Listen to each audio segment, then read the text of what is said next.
The 49ers just beat the Tampa Bay Buccaneers 27-14. Their record is now 7-3, and they're in first place in the NFC West. Here are the 49ers grades for this performance.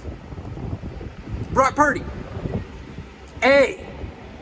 Not an A+, just an A, because I'm a hater. His quarterback rating was perfect, and he's the first 49ers quarterback to have a perfect passer rating in a game since 1989. That's great. Extremely impressive. I'm impressed. He also threw a perfect, deep touchdown pass up the left sideline to Brandon Ayuk. This was the best version of Purdy today, the one who gets a lead early, cruises through the third quarter, and then doesn't have to do much in the fourth quarter. We know that Purdy is outstanding through the first three quarters and when he has a lead. We don't know how effective he truly is in the fourth quarter or when trailing. Today, his passer rating in the fourth quarter when the Niners struggled to put away the Bucs was 82.6. As good as Purdy is, and he's good, he still needs to prove he can perform at a high level in the fourth quarter of a tight game against a good team.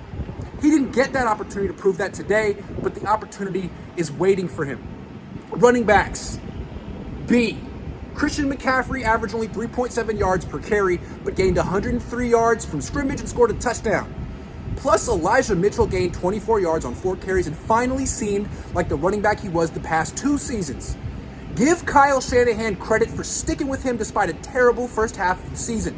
Still, it would be nice if Jordan Mason could carry the ball every once in a while. Today, he got no carries. Save for Kyle Juszczyk, whose sole contribution to the stat sheet was a false start penalty.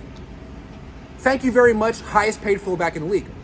Wide receivers. A. Brandon Ayuk had the best game of his career, 156 yards and a touchdown.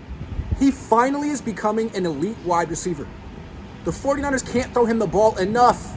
He clearly is their number one option in the pass game. Deebo Samuel is a good complementary weapon. He had 62 yards from scrimmage. And Juwan Jennings had 0 catches. The Niners need to replace him in the slot with Ronnie Bell. Tight ends. A. George Kittle had 8 catches for 89 yards and a touchdown. He's having his best season in years, and I credit myself. Offensive lineman. C-. They couldn't create holes in the run game, plus they gave up 4 sacks to a team with a mediocre pass rush. Defensive lineman. A. They recorded 4 sacks, shut down the run, and recovered a fumble. The addition of Chase Young has been huge so far. Linebackers.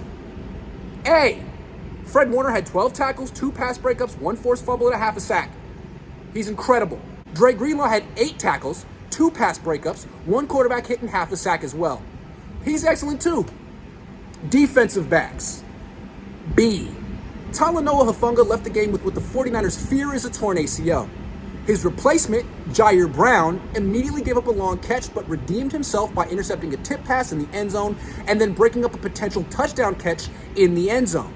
He looks like a promising player. Travarius Ward does not anymore. He looks timid. The Buccaneers target him 7 times in one drive during the fourth quarter. He gives up short catches routinely without even contesting them. He looks uninspired and old. Special teams. B.